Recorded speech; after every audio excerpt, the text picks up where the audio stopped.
ನಿಂಗಮ್ಮ ತಾಯಿಯ ಪವಿತ್ರ ಪ್ರಾಂಗಣದಲ್ಲಿ ನಾವೆಲ್ಲರೂ ಭಗವತ್ ಚಿಂತನ ಸಮಾವೇಶದಲ್ಲಿ ಪಾಲ್ಗೊಂಡಿದ್ದೇವೆ.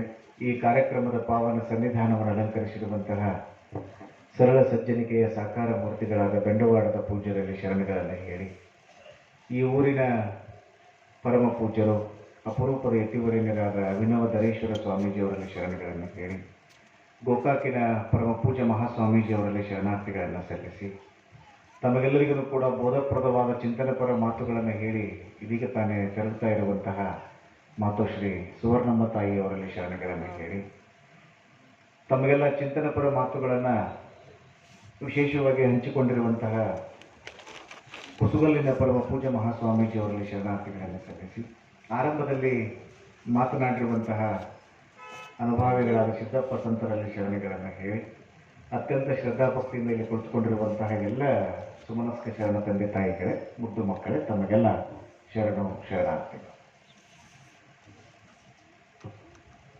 ಸಮಯ ಬಹಳ ಆಗೈತಿ.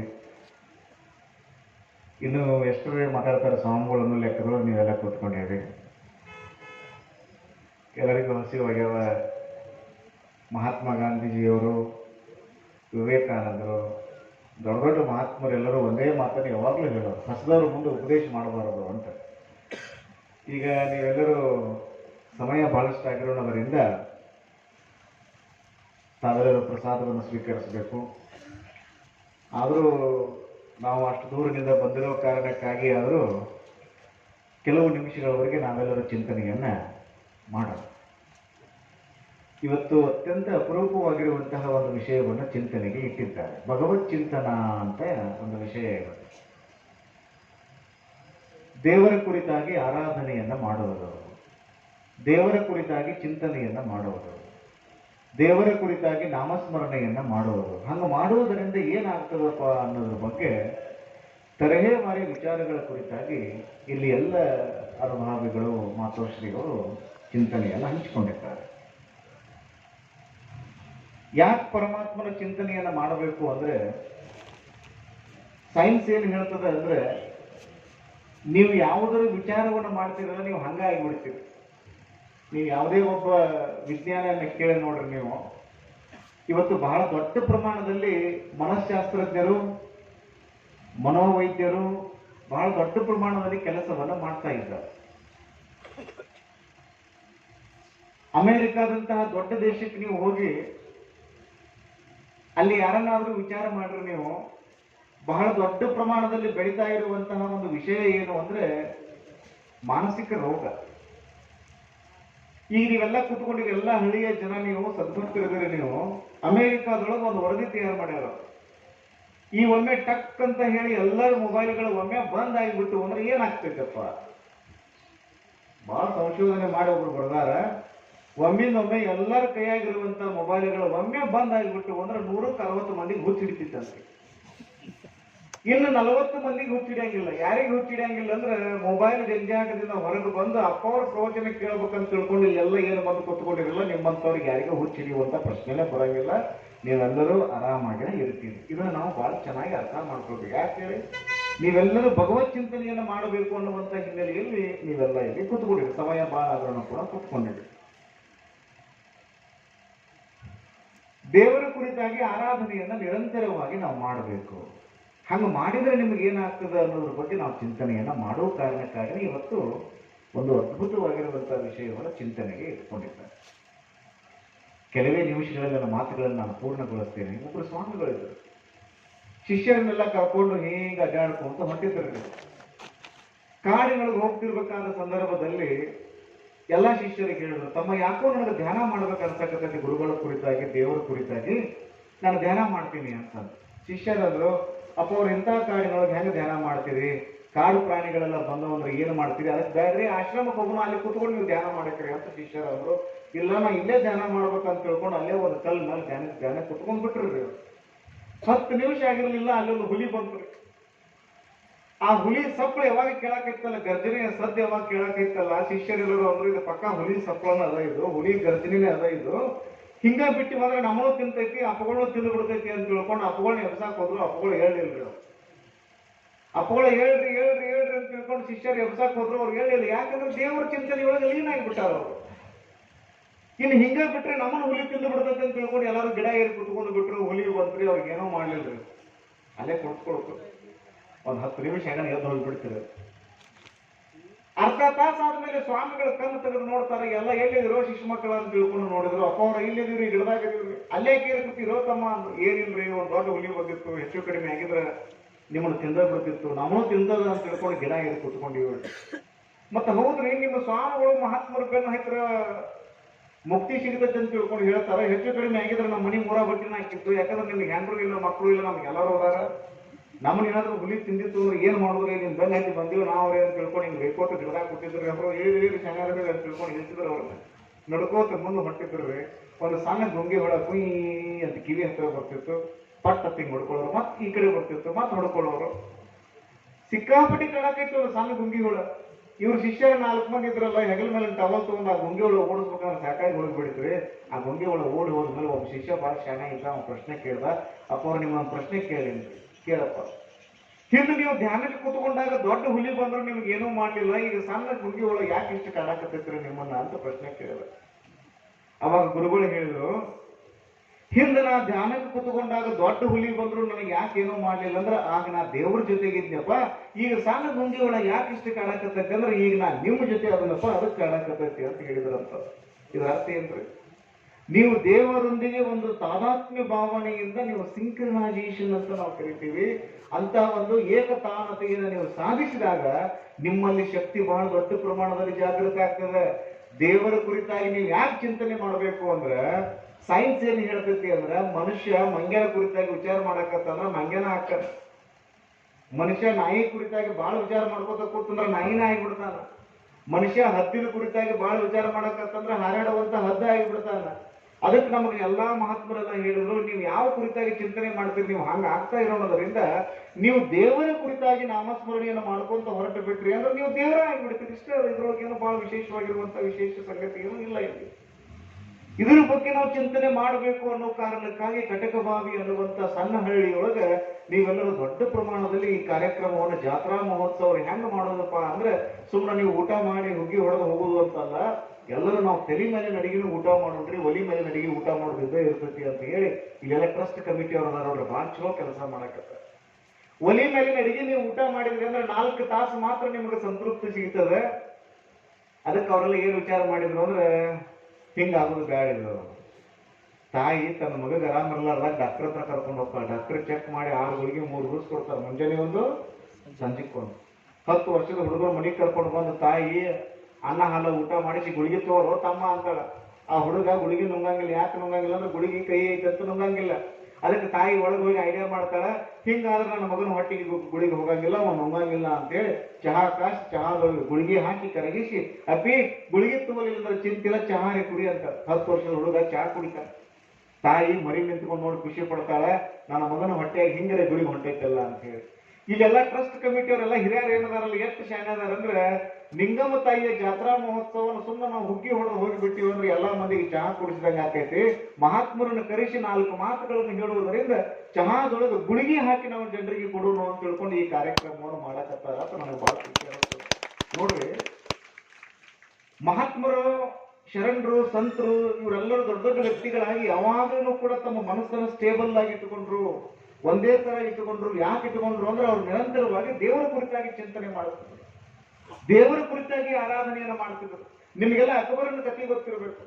ಅಕ್ಬರನ ಆಸ್ಥಾನದೊಳಗೆ ತಾನ್ಸೇನ್ ಅಂತ ಒಬ್ಬ ಗವಾಯಿ ಇದ್ದ, ಬಹಳ ಅದ್ಭುತವಾಗಿರುವಂತ ಸಂಗೀತಗಾರ. ಎಷ್ಟು ಅದ್ಭುತವಾದ ಸಂಗೀತವನ್ನ ಆತ ಕಲ್ತಿದ್ದ ಅಂದ್ರೆ, ಅವ ಹಾಡ ಹಾಡಕತ್ತ ಅಂದ್ರೆ ರಾಜ ಅನ್ನೋದು ಮರೆತು ಹಾಡ ಕೇಳ್ತಿದ್ದ.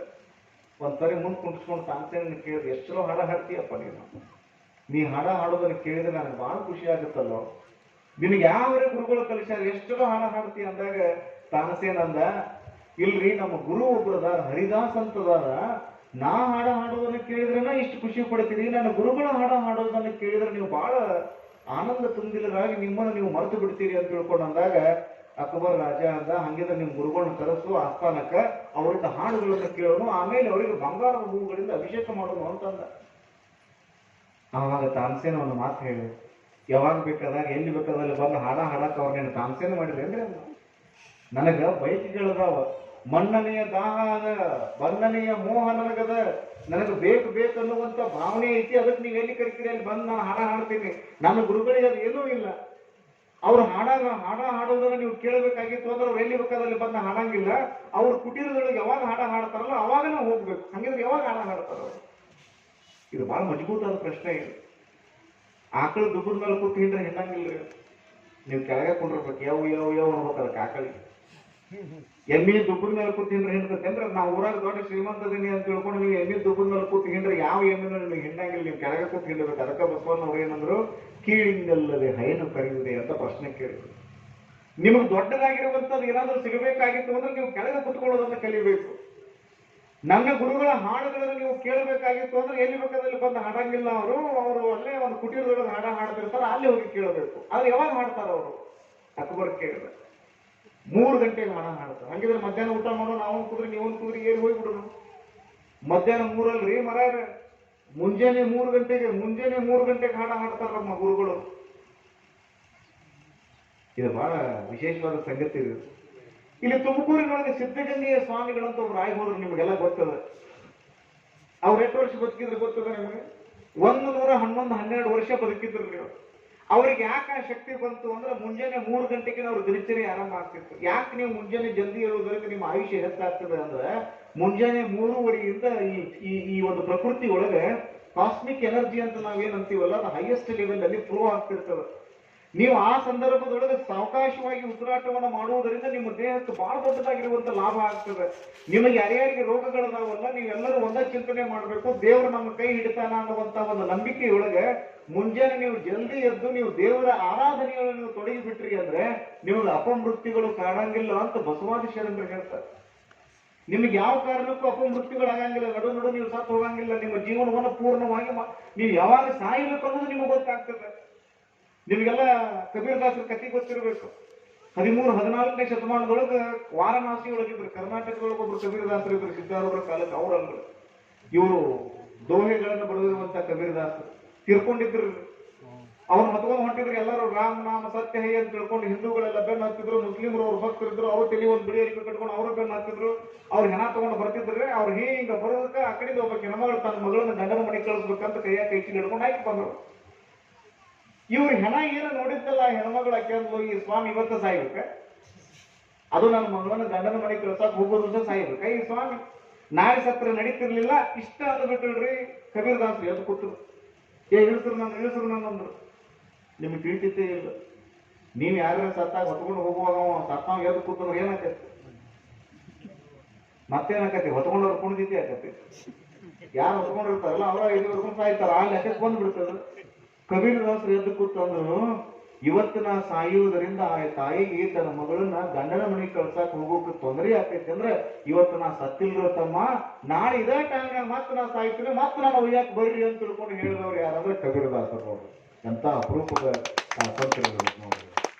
ನೀವು ಭಗವತ್ ಚಿಂತನೆಯಲ್ಲಿ ನೀವು ತೊಡಗಿ ಬಿಟ್ರಿ ಅಂದ್ರೆ ನೀವು ಯಾವಾಗ ಸಾಯಬೇಕು ಅನ್ನೋದನ್ನು ಕೂಡ ನೀವು ನಿರ್ಧರಿಸಬಹುದು. ಆರ್ಟ್ ಆಫ್ ಡೈಯಿಂಗ್ ಅಂತ. ಕೇವಲ ಬದುಕುವುದು ಮಾತ್ರ ಕಲೆ ಅಲ್ಲ, ಸಾಯುವುದು ಕೂಡ ಒಂದು ಕಲೆ. ನಾನು ಅದ್ರ ಬಗ್ಗೆ ಹೇಳಂಗಿಲ್ಲ. ಮುಂಜಾನೆ ನೀವು ಜಲ್ದಿ ಹೇಳುವುದರಿಂದ ಅಪಮೃತ್ಯುಗಳು ದೂರ ಆಗ್ತಾವ. ಈ ಆಕ್ಸಿಡೆಂಟ್ ಆಗಿ ಸಾಯುವುದು, ರೋಗ ಬಂದು ಸಾಯುವುದು, ಇವೆಲ್ಲ ಇರ್ತಾವಲ್ರಿ, ಅಪಮೃತ್ಯುಗಳು ಅಂತ ಕರೀತಾರೆ. ವಯಸ್ಸಾಗ ಏನು ಸಾಯ್ತಾರಲ್ರಿ, ಹಂಗೆ ಯಾರು ನೀವು ಸಾಯಬಾರ್ದಂದ್ರೆ ನೀವು ಮುಂಜಾನೆ ಜಲ್ದಿನೇ ಹೇಳಬೇಕು. ನೀವು ತಪಸ್ಸು ಮಾಡಬೇಕು, ಪ್ರಾಣಾಯಾಮ ಮಾಡಬೇಕು. ಬಹಳ ಅದ್ಭುತವಾಗಿರುವಂತ ಪ್ರಾಣವಾಯು ನಿಮ್ಗೆ ಸಿಗ್ತದೆ. ಅದನ್ನು ಸ್ವೀಕಾರ ಮಾಡಿದ್ರೆ ಅದರ ಶಕ್ತಿ ಜಾಗೃತ ಆಗ್ತದೆ. ಅವ್ರು ಮುಂಜಾನೆ 3 ಗಂಟೆಗೆ ಹಾಡ ಹಾಡ್ತಿದ್ರು ಹರಿದಾಸ್ ಅವರು. ಅವ್ರ ಬಗ್ಗೆ ಬಹಳ ಚೆನ್ನಾಗಿ ಒಂದು ಕಥೆ ಇತ್ತು. ಹರಿದಾಸ್ ಅವ್ರಿಗೆ ಎಂತ ಶಕ್ತಿ ಇತ್ತು ಅಂದ್ರೆ ಮೂಲ್ಯಾಗ ಒಂದು ತಂಬೂರಿ ಇಟ್ಟು ಮತ್ತೊಂದು ಮೂಲ್ಯಾಗ ಕುತ್ಕೊಂಡು ಇವ್ರು ರಾಗ ತೆಗೆದ್ರು ಅಂದ್ರೆ ಆ ತಂಬೂರಿ ತಂತಿ ಮೀಟ್ಲಿಲ್ಲ ಅಂದ್ರೆ ಆ ತಂಬೂರಿಯಿಂದ ಸ್ವರ ಹೊರಗೆ ಬರ್ತಿದ್ವು ಅಂತ ಹೇಳ್ತಾರೆ ಅವ್ರ ಬಗ್ಗೆ. ಬಹಳ ಅದ್ಭುತವಾದ ಕಥೆ ಇತ್ತು. ಅವ್ರು 3 ಗಂಟೆಗೆ ಹಾಡ ಹಾಡಕ್ ಪ್ರಾರಂಭ ಮಾಡಿದ್ರು. ಇವರಿಬ್ರು ಕುಟೀರದ ಹಿಂದೆ ಬಂದು ಕುತ್ಕೊಂಡು ಕೇಳಾಕತ್ತಿದ್ರು. ಕೃಷ್ಣನ ಕುರಿತಾಗಿ ಸುಂದರವಾಗಿ ಹಾಡುಗಳನ್ನ ಹಾಡ್ತಾ ಇರುವಂತ ಆ ಒಂದು ಹರಿದಾಸರ ಕೀರ್ತನೆಯನ್ನು ಕೇಳಿ ರಾಜ ಅಂದ, ಬಹಳ ಆನಂದ ತುಂಬಿಲನಾಗಿ 3 ತಾಸು ಹಾಡ ಕೇಳಿದ. ಎಷ್ಟು ತನ್ಮಯ ಆಗಿದ್ದ ಅಂದ್ರೆ ರಾಜ ಅನ್ನೋದು ಮರ್ತಿದ್ದ, ಮನುಷ್ಯ ಅನ್ನೋದು ಮರ್ತಿದ್ದ, ತನ್ಮಯನಾಗಿ ಕೇಳ್ತಿದ್ದ. ಅವ್ರ ಕೀರ್ತನ ಮುಗಿದ್ರು ಕೂಡ ಅದೇ ಎಕ್ಸ್ಟಸಿ ಅಂತಾರೆ. ಎಕ್ಸ್ಟಸಿ, ಪರಮಾನಂದ ಪ್ರಾಪ್ತಿ. ಪರಮಾನಂದ ಅಂತ ಏನು ನಾವು ವಾಕ್ಯಗಳನ್ನು ಹೇಳ್ತೀವಲ್ಲ, ಆ ಸ್ಟೇಜ್ ಅದು. ಅದಕ್ಕೆ ಕೃಷ್ಣ ಕಾನ್ಶಿಯಸ್ನೆಸ್ ಅಂತ ಕರೀತಾರೆ. ಅದಕ್ಕೆ ನಿರ್ವಾಣ ಅಂತ ಕರೀತಾರ, ಕೈವಲ್ಯ ಅಂತ ಕರೀತಾರ, ಪರಮಾನಂದ ಪ್ರಾಪ್ತಿಯನ್ನು ಪಡ್ಕೊಳ್ಳುವಂತ ಒಂದು ಸಂದರ್ಭ. ಹಂಗ ಖುಷಿ ಪಡಕತ್ತಿದ್ದವ ರಾಜ. ತಾನಸೇನಂದ, ರಾಜರು ಹೇಳ್ರಿ ಇನ್ನೊಂದ್ ಸ್ವಲ್ಪ ಹೊತ್ತಾಗಿಬಿಡ್ತಂದ್ರೆ ಜನ ಎಲ್ಲ ಬರ್ತಾರ, ನಿಮ್ಮನ್ನ ನೋಡ್ತಾರ, ಹೇಳ್ರಿ ನಾ ಸಂಗೀತ ಮುಗಿತು ಅಂತ ತಿಳ್ಕೊಂಡು ಅಂದಾಗ, ಸಂಗೀತ ಮುಗಿತಪ್ಪ, ಬಹಳ ಖುಷಿ ಆಯ್ತು ಅಂತ ಕಣ್ಣ ನೀರು ಬರಕತ್ತಾವ. ನೀನು ಅವ್ರ ಕಡೆನ ಕಲ್ತನ ಅಂತ ತಿಳ್ಕೊಂಡು ಹೇಳ್ತಿ, ನೀ ಹಾಡ ಹಾಡೋದಕ್ಕೂ ನಿನ್ನ ಗುರುಗಳು ಹಾಡ ಹಾಡೋದಕ್ಕೂ ಬಹಳ ವ್ಯತ್ಯಾಸ ಐತಪ್ಪ.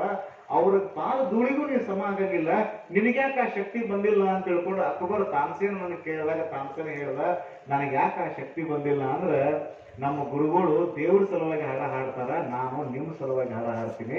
ಯಾವ ವ್ಯಕ್ತಿ ದೇವ್ರ ಸಲುವಾಗಿ ಕೆಲಸ ಮಾಡ್ತಾನಲ್ಲ ಅವನಿಗೆ ಬಹಳ ದೊಡ್ಡ ಶಕ್ತಿ ಇರ್ತೈತಿ. ಅದಕ್ಕೆ ನಿದರ್ಶನ ಯಾರು ಅಂದ್ರೆ ನನ್ನ ಗುರುಗಳಾಗಿರುವಂತ ಹರಿದಾಸ್ ಅವರೇ ನಿದರ್ಶನ ಅನ್ನುವ ಮಾತುಗಳನ್ನ ತಾನಸೇನ ಹೇಳ್ದ ಅನ್ನುವ ಚರಿತ್ರೆಯನ್ನು ನಾವು ಕೇಳ್ತೀವಿ. ಇದರ ಅರ್ಥ ಏನು? ನೀವು ಯಾವುದೇ ಕಾರ್ಯವನ್ನು ದೇವರ ಸಲುವಾಗಿ ಮಾಡ್ತೀನಿ ಅಂತ ತಿಳ್ಕೊಂಡು ಹೊರಟು ಬಿಟ್ರಿ ಅಂದ್ರೆ ನಿಮ್ಮಲ್ಲಿ ಒಂದು ಬಹಳ ದೊಡ್ಡದಾಗಿರುವಂತ ಶಕ್ತಿ ಜಾಗೃತ ಆಗ್ತದೆ. ಅಂತ ಶಕ್ತಿ ಜಾಗೃತ ಆಯ್ತು ಅಂದ್ರೆ ಇಂಥ ಕಾರ್ಯಕ್ರಮ ಮಾಡಿದ್ದಕ್ಕೆ ಒಂದು ಸಾರ್ಥಕ ಆಗ್ತೈತಿ ಅನ್ನುವ ಮಾತುಗಳನ್ನ ಈ ಸಂದರ್ಭದಲ್ಲಿ ಹೇಳಿ, ಇವತ್ತು ನೋಡ್ರಿ ಆ ಟಿವಿ ಗಿವಿ ಎಲ್ಲ ಬಿಟ್ಟು ಇಲ್ಲಿ ಭಗವತ್ ಚಿಂತನೆ ಮಾಡೋ ಸಲುವಾಗಿ ನೀವೆಲ್ಲ ಇಲ್ಲಿ ನೂರಾರು ಜನ ಎಲ್ಲ ನೀವು ಸೇರಿ ಚಿಂತನೆ ಮಾಡ್ತೀರಿ ಅಂದ್ರೆ ಸಣ್ಣ ಸಂಗತಿ ಏನಲ್ಲ. ಅಮೆರಿಕಾದೊಳಗೆ ರಾತ್ರಿ 10:30 11 ಗಂಟೆಗೆ ಏನ್ ಮಾಡ್ತಾರೆ ಹೇಳ್ರಿ? ಅವರೆಲ್ಲರೂ ಮಲ್ಕೊಂಡ್ಬಿಡ್ತಾರ. ಅವ್ರು ನೂರಾರು ಜನ ಸಾವಿರಾರು ಜನ ಸೇರಿ ಬಿಟ್ರೆ ಅಂದ್ರೆ ಅಲ್ಲಿ ಏನೋ ಡಿಸ್ಕೋ ಡ್ಯಾನ್ಸ್ ಐತಿ ಅಂತ ತಿಳ್ಕೊಬೇಕು ನೀವು. ಆದ್ರೆ ನಾವು ಭಾರತೀಯರು ಹಂಗಲ್ಲ, ನಾವು ದೇವರನ್ನ ಆರಾಧನೆ ಮಾಡುವಂತ ಜನ ನಾವು. ನಿಮಗೆಲ್ಲ ರವೀಂದ್ರನಾಥ್ ಠಾಗೂರ್ ಅವ್ರ ಕತೆ ಗೊತ್ತಿರಬೇಕು. ರವೀಂದ್ರನಾಥ್ ಠಾಗೂರ್ ಅವ್ರು ಯಾರಂದ್ರೆ ನಮ್ಮ ದೇಶದ ರಾಷ್ಟ್ರಗೀತೆಯನ್ನು ಬರೆದಿರುವಂತ ಅಪರೂಪದ ಕವಿಗಳು.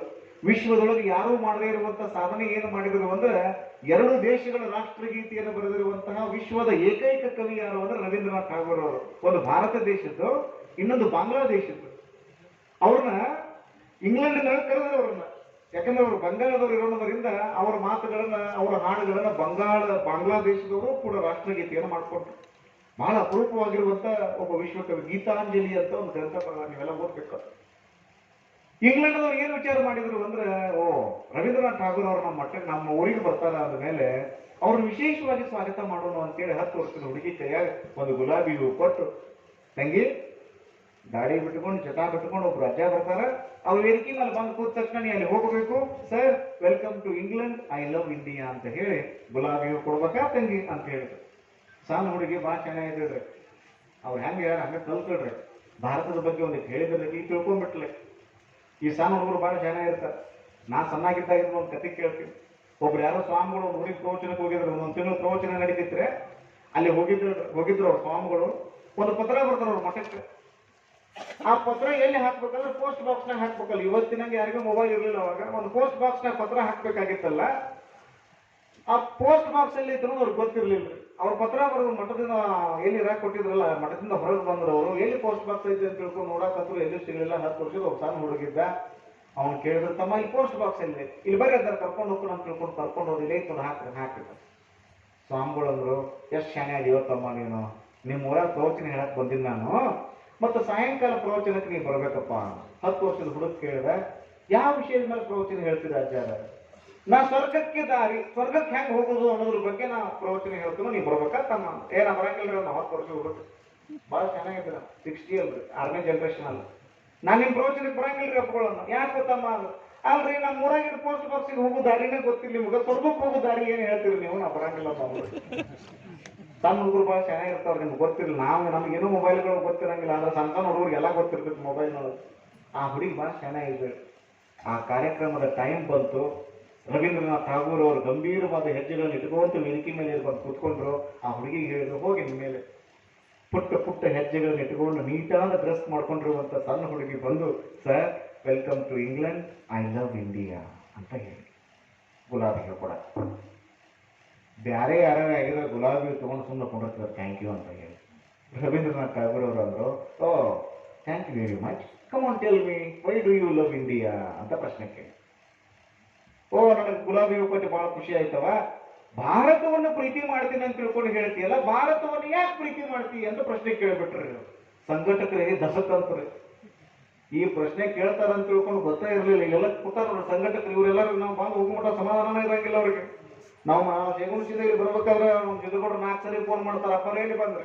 ಈಗ ಹರಗರಿ ಅಪ್ಪರ ಮತ್ತೆ ಎಲ್ಲಿ ಬಂದ್ರಿ? ಮುಗಳು ಕೊಡ್ಬಾಡಿ ಅಪ್ಪರ ಹಿಂಗ ನಿರಂತರ ಹತ್ತದ ಯಾಕಂದ್ರೆ ಸಂಘಟನೆ ಮಾಡ್ತಿರ್ತಾರೆ ಸರ್. ನಿಮ್ಗೆಲ್ಲ ಅಂತಿರ್ತದೆ, ಅವರೆಲ್ಲ ಓಡಾಡ್ತಾರೆ ಬಿಡ್ರಿ, ಅವ್ರ ಹೆಸರು ಹೇಳ್ತಾರೆ. ಅದರ ಅನಿಸ್ತದೆ ಅವ್ರು 4 ತಿಂಗಳು ಮೊದಲ ಫೋನ್ ಮಾಡೋದು, ಮತ್ತೆ ಯಾವತ್ತಿರ್ತೈತೆ ಅವತ್ತಿದ್ರೆ ಮತ್ತೆ 10 ತಿಂಗಳದನ್ನ ನೋಡ್ರಿ ಅವರೆಲ್ಲರೂ ಓಡಾಡುವಂತ ಎಲ್ಲ ಟ್ರಸ್ಟ್ ಕಮಿಟಿ ಅವ್ರು ಭಾಳ ಚಲೋ ಇಂಥ ಕಾರ್ಯಕ್ರಮ ಮಾಡ್ತಾರೆ.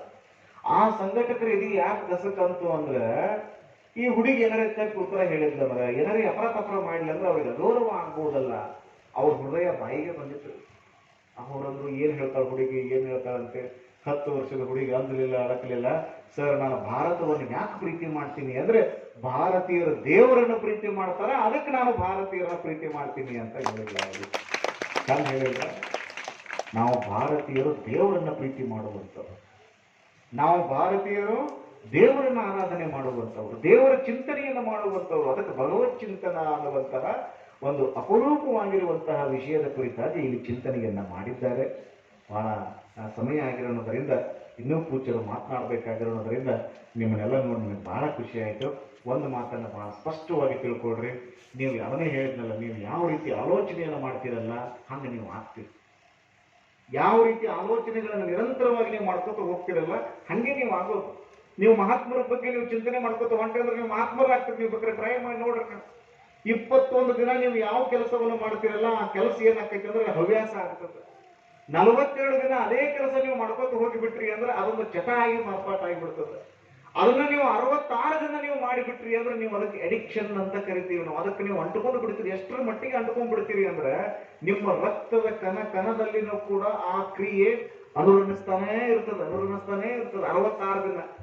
ಅದಕ್ಕೆ ನಾನು ನಿಮಗೆ ಯಾರ್ಯಾರು ಸಣ್ಣ ಮಕ್ಕಳಿದ್ದವ್ರು ಇದ್ರಿ ಅಂದ್ರೆ ನಿಮಗೆ ಯಾರಿಗಾದ್ರೂ ಆಧ್ಯಾತ್ಮಿಕವಾಗಿ ಸಾಧನೆ ಮಾಡಬೇಕಾಗಿತ್ತು ಅಂದ್ರೆ ನೀವು ಏನ್ ಮಾಡಬೇಕು ಅಂದ್ರೆ ಯಾವುದೇ ಒಂದು ಕಾರ್ಯವನ್ನು ತೆಗೆದುಕೊಂಡು ಕನಿಷ್ಠ ಪಕ್ಷ 21 ದಿನ ಅದೇ ಟೈಮಿಗೆ ಅದನ್ನೇ ಮಾಡ್ಬೇಕು ನೀವು. ಇನ್ನು ನಿಮ್ಗೆ ಹೆಚ್ಚು ಸಹ ನಿಮ್ಗೆ ಅದರದ್ದು ಫಲ ಸಿಗಬೇಕಾಗಿತ್ತು ಅಂದ್ರೆ 42 ದಿನ ಮಾಡ್ರಿ. ಇಲ್ರಿ ಅದನ್ನ ಬಿಟ್ಟು ನಾವು ಬದುಕಕ್ಕಾಗಿರ್ಬಾರ್ದು ಹಂಗ ನಾವು ಮಾಡ್ಬೇಕು ನೋಡ್ರಿ ಅಜ್ಜಾರ ಅಂತ ತಿಳ್ಕೊಂಡ್ರೆ ಅಂದ್ರೆ 66 ದಿನ ಆ ಕೆಲಸ ನೀವು ಮಾಡಿಬಿಟ್ರಿ ಅಂದ್ರೆ ಅದು ನಿಮ್ಮೊಳಗೆ ಬೆರೆತು ಬಿಡ್ತದ್ರಿ. ಹಂಗ ನೀವು ಭಗವತ್ ಚಿಂತನ ಅನ್ನುವಂಥದ್ದು ಏನೈತಲ್ಲ, ನೀವು ಮಕ್ಕಳು ಕೂಡ ಅದು ನಾಮಸ್ಮರಣೆ ಆಗ್ಬೇಕು. ಅದನ್ನ ಬಸವಣ್ಣವ್ರು ಏನ್ ಹೇಳಿದ್ರು, ಶರಣ ನಿದ್ರೆ ಗೈದಡೆ ಜಪ ಕಾಣಿರು. ಯಾಕೆ ಜಪ ಆಗ್ತೈತಿ ಹೇಳ್ರಿ? ಮಲ್ಕೊಂಡ್ರೆ ಜಪ ಆಗ್ಬೇಕಲ್ಲ. ನೀವೇನ್ ತಿಳ್ಕೊಂಡಿರ್ತೀರಿ? ಮಲ್ಕೊಂಡ್ರೆ ಇದು ನಾವು ಕಣ್ಣು ಮುಚ್ಚಿರ್ತೀವ್ರಿ ಅದನ್ನ ನಾವು ನಿದ್ದೆ ಮಾಡ್ತೀವಿ ಅಂತ ನೀವು ತಿಳ್ಕೊಂಡಿರ್ತೀವಿ. ಹಂಗೇನ್ ಇರಂಗಿಲ್ಲ. ನಿಮ್ಮ ಮನಸ್ಸು ಸುಪ್ತವಾಗಿರುವಂತ ಮನಸ್ಸನ್ನು ನೀವು ಶಾಂತಗೊಳಿಸ್ಲಿಲ್ಲ ಅಂದ್ರೆ ನೀವು 8 ತಾಸು ಅಲ್ರಿ, ಒಂದು ವಾರಗಟ್ಟಲೆ ನೀವು ಮಕ್ಕೊಂಡ್ರು ಕೂಡ ನಿಮ್ಗೆ ಸಮಾಧಾನ ಅನ್ಸಂಗಿಲ್ಲ. ಹತ್ತಿರ್ತಾರ ನೋಡ್ರಿ ಒಬ್ಬೊಬ್ರು ಮುಂಜಾನೆ ಮಲ್ಕೊಂಡೇನ್ಕರಿ ಯಾಕೋ ಸಮಾಧಾನ ಇಲ್ರಿ. ನೀವು ಚಿಂತೆ ಮಾಡ್ಕೋತ ಮಲಗಿದ್ರಿ ಅಂದ್ರೆ ಮ್ಯಾಲಿನ ಕಣ್ಣು ಮುಚ್ತಾವ, ಒಳಗಿನ ಮನಸ್ಸು ಏನೈತಲ್ಲ ಅದನ್ನೇ ಗುಯ್ ಅಂತಿರ್ತದೆ. ಅದನ್ನ ಶಾಂತ ಮಾಡ್ರಿ. ನಿಮ್ಮ ಉಸಿರಾಟದೊಳಗೆ ದೇವರನ್ನ ಬೆರೆಸ್ರಿ.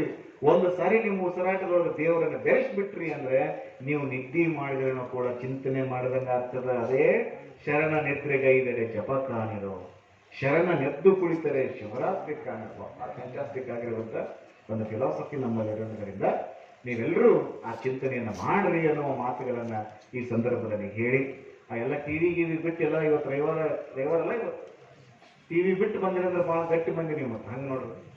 ಯಾಕಂದ್ರೆ ಇವತ್ತು ನಾವು ದೊಡ್ಡ ಊರಿಗೆ ಹೋಗಿರ್ತೀವಿ, ಅಲ್ಲೆಲ್ಲ 10 ಮಂದಿ ಬಂದು ಕೂತಿರ್ತಾರೆ ಪ್ರವಚನಕ್ಕೆ.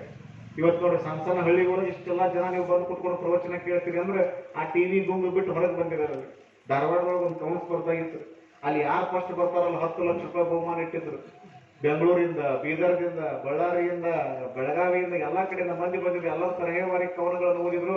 ಯಾರಿಗೂ ಪ್ರೈಸ್ ಬರಲಿಲ್ಲ. ಒಬ್ಬ ಸಣ್ಣ ಹುಡುಗ ಎರಡೇ ಸಾಲಿನ ಕವನ ಬರೆದಿದ್ದ, ಅವ್ನು 10 ಲಕ್ಷ ರೂಪಾಯಿ ಬಹುಮಾನ ಬಂತರು. 2 ಸಾಲಿನ ಕವನ. ಮೊದಲನೇ ಸಾಲು, ಅಂದು ನಮ್ಮ ಮನೆಯಲ್ಲಿ ಟಿವಿ ಕೆಟ್ಟಿತ್ತು. ಇದು ಮೊದಲನೇ ಸಾಲು. 10 ಲಕ್ಷ ರೂಪಾಯಿ ಬಹುಮಾನ ಬಂದೈತ್ರಿ 2 ಸಾಲಿಗೆ. ದೊಡ್ಡ ಕವಿಗಳಿಗೆ ಬಂದಿಲ್ಲ, ಸಣ್ಣ ಹುಡುಗ ಬರದಾನ. ಅಂದು ನಮ್ಮ ಮನೆಯಲ್ಲಿ ಟಿವಿ ಕೆಟ್ಟಿತ್ತು, ಟಿವಿ ಕೆಟ್ಟ ದಿನವೇ ನಮ್ಮ ಬದುಕು ನೆಟ್ಟಗಾಗಿತ್ತು ಅಂತ ಬರದಾನ. 10 ಲಕ್ಷ ರೂಪಾಯಿ ಬಹುಮಾನ ಬಂತ. ನೋಡಿ ಹೆಂಗ್ ಬರೋದು ಹುಡುಗರು. ಅದು ಟಿವಿ ಯಾವಾಗ ಕೆಟ್ಟಿತ್ತು ಅವಾಗ ನಮ್ಮ ಬದುಕು ನೆಟ್ಟಗಾಯ್ತು ಅಂತ ಬರದಾನ. ನಾವೇನ್ ಅರ್ಥ ಮಾಡ್ಕೋಬೇಕಿದ್ರಿಂದ ಬಹಳ ಮಂದಿ ನಮ್ಮಲ್ಲಿ ಏನಾಗಿತ್ತು ಗೊತ್ತೈತೆ ಅಂದ್ರೆ ಹಳ್ಳಿಯಾಗ ಇರ್ಲಿಲ್ಲ ಆ ಪದ್ಧತಿ. ಈಗ ಹಳ್ಳಿಯಾಗೂ ಬಂದ್ಬಿಡ್ತೀರಿ. ಏನ್ ಬಂತ ಹೇಳ್ರಿ? ಟಿವಿ ನೋಡ್ಕೊಂತ ಊಟ ಮಾಡೋದು ಬಂತು. ನನ್ನ ಮಾತು ಗಂಭೀರವಾಗಿ ಕೇಳ್ರಿ. ಈ ಒಂದು ಪವಿತ್ರವಾಗಿರುವಂತ ಪ್ರಾಂಗಣದೊಳಗೆ ಲಕ್ಷ್ಯ ಕೊಟ್ಟು ಕೇಳ್ರಿ. ಟಿವಿ ನೋಡ್ಕೊಂತ ನೀವು ನಿರಂತರವಾಗಿ ಊಟ ಮಾಡ್ಕೊತ ಹೊಂಟು ಬಿಟ್ರಿ ಅಂದ್ರೆ ನೀವು ಮಾನಸಿಕ ಸ್ಥಿಮಿತತೆಯನ್ನ ಕಳ್ಕೊಂಡ್ಬಿಡ್ತೀವಿ. ನಿಮ್ಮ ಮೆದುಳಿಗೆ ಗೊತ್ತೇ ಆಗಂಗಿಲ್ಲ, ನೀವು ಏನು ಉಣ್ಣಾಕತ್ತಿರೋದ ಗೊತ್ತಾಗಂಗಿಲ್ಲ, ಈ ಟಿವಿ ನೋಡ್ಕೊತ ಊಟ ಮಾಡೋದು ಗೊತ್ತಿರಂಗಿಲ್ಲ, ಎಷ್ಟು ರೊಟ್ಟಿ ತಿಂದ್ರೋದ ಗೊತ್ತಿರಂಗಿಲ್ಲ ಅವರಿಗೆ, ಎಷ್ಟು ಅನ್ನ ಉಂಡ್ರೋದ ಗೊತ್ತಿರಂಗಿಲ್ಲ ಅವ್ರಿಗೆ. ಒಮ್ಮೊಮ್ಮೆ ನೋಡ್ರಿ ನೀವು ಈಗ ದೈವಕ್ಕೆ ಏನಾಗೈತೆ ಅಂದ್ರೆ ಈ ಪತ್ರೊಳಗೆ ಏನಿಲ್ರಿ ತಪ್ಪ ಏನಾರ ಈಗ ಪತ್ರೊಳಗೆ ಇದ್ದು ಅಂದ್ರೆ ಟಿವಿ ನೋಡ್ಕೊಂಡು ಪತ್ರೊಳಗೆ ತಿಂತಿದ್ರು ಬಂದು, ಯಾಕಂದ್ರೆ ಗೊತ್ತೇ ಇರಂಗಿಲ್ಲ ಅದು ಏನ್ ತಿನ್ನಾಕತ್ತಿ ಹೊಡೆದೇ ಗೊತ್ತಿರಂಗಿಲ್ಲ ನಿಮಗೆ. ಈಗೆಲ್ಲ ಟಿವಿನೂ ಬಂದಾವ ಅಂತೇಳಿ ಬಾಳೆ ಬಂದ್ರಿ. ಈಗ ಇದು ನಾವು ಅರ್ಥ ಮಾಡ್ಕೋಬೇಕು. ಟಿವಿ ನೋಡ್ಕೊಂತ ಯಾರೋ ಪ್ರಸಾದವನ್ನು ಮಾಡಬೇಡ್ರಿ, ಎಲ್ಲರೂ ಪ್ರಸಾದವನ್ನು ಕುಳಿತುಕೊಂಡು ಮಾಡ್ರಿ, ನಿಮಗೆಲ್ಲ ಒಳ್ಳೇದಾಗ್ಲಿ, ನೀವೆಲ್ಲ ಭಗವತ್ ಚಿಂತನೆಯನ್ನು ಮಾಡ್ರಿ ಅನ್ನೋ ಮಾತುಗಳನ್ನು ಈ ಸಂದರ್ಭದಲ್ಲಿ ಹೇಳಿ ತಮಗೆಲ್ಲ ಶುಭ ಕೋರಿ ನನ್ನ ಮಾತುಗಳನ್ನು ಪೂರ್ಣಗೊಳಿಸ್ತೇನೆ. ಬಹಳ ಅಪರೂಪವಾಗಿರುವಂತಹ ಕಾರ್ಯವನ್ನು ಈ ಟ್ರಸ್ಟ್ ಕಮಿಟಿಯವರೆಲ್ಲ ಮಾಡ್ತಾ ಇದ್ದಾರೆ. ಬಹಳ ಸುಂದರವಾಗಿರುವಂತಹ ಮಂದಿರವನ್ನು ವ್ಯವಸ್ಥಿತವಾಗಿ ನಡೆಸಿಕೊಂಡು ಬಂದು ನಿಮ್ಮೆಲ್ಲರ ಸಹಾಯ ಸಹಕಾರದಿಂದ ಅವರೆಲ್ಲರೂ ಈ ಕೆಲಸ ಮಾಡಕತ್ತಾರಲ್ಲ, ಒಂದ್ಸರಿ ಜೋರಾಗಿ ಚಪ್ಪಾಳೆ ತಟ್ಟಿ ಅವರೆಲ್ಲರನ್ನು ನಾವು ಅಭಿನಂದಿಸಬೇಕು. ಎಲ್ಲರನ್ನ ಅಭಿನಂದಿಸೋದ್ರೆ ಏನು, ಇಲ್ಲಿ ಕಸ ಹೊಡೆಯವ್ರನ್ನ, ಅಡಿಗೆ ಮಾಡೋವ್ರನ್ನ, ಅಡಿಗೆ ನೀಡೋವ್ರನ್ನ, ನೀರು ತಂದು ಕೊಡೋವ್ರನ್ನ, ಮುಸುರಿ ತೆಗೆಯವ್ರನ್ನ, ಕಸ ಹೊಡೆಯವ್ರ, ಇವರೆಲ್ಲರ ಸಹಾಯದಿಂದ ಇದಾಗಿರ್ತೈತ್ರಿ. ಇಲ್ಲಿ ಮೈಕ್ ತಂದಿಡೋವ್ರನ್ನ, ದೀಪ ಹಚ್ಚೋವ್ರನ್ನ, ಎಣ್ಣೆ ತಂದಿಡ, ಇವೆಲ್ಲ ಸೇವಾ ಕಾರ್ಯಕರ್ತರಿಗೆ ಒಳ್ಳೇದಾಗಲಿ, ನೀವು ಪ್ರವಚನ ಕೇಳಿದ್ರೆ ನಿಮಗೂ ಒಳ್ಳೇದಾಗಲಿ ಅನ್ನೋ ಮಾತುಗಳನ್ನು ಈ ಸಂದರ್ಭದಲ್ಲಿ ಹೇಳಿ ತಮಗೆಲ್ಲ ಮತ್ತೊಮ್ಮೆ ಶುಭಾಶಯವನ್ನು ಕೋರಿ ಸಕಲ ಜೀವಾತ್ಮರಿಗೂ ಲೇಸಾಗಲಿ ಅನ್ನುತ್ತಾ ನನ್ನ ಮಾತುಗಳನ್ನು ಪೂರ್ಣಗೊಳಿಸ್ತೇನೆ. ಶರಣಾರ್ಥಿ.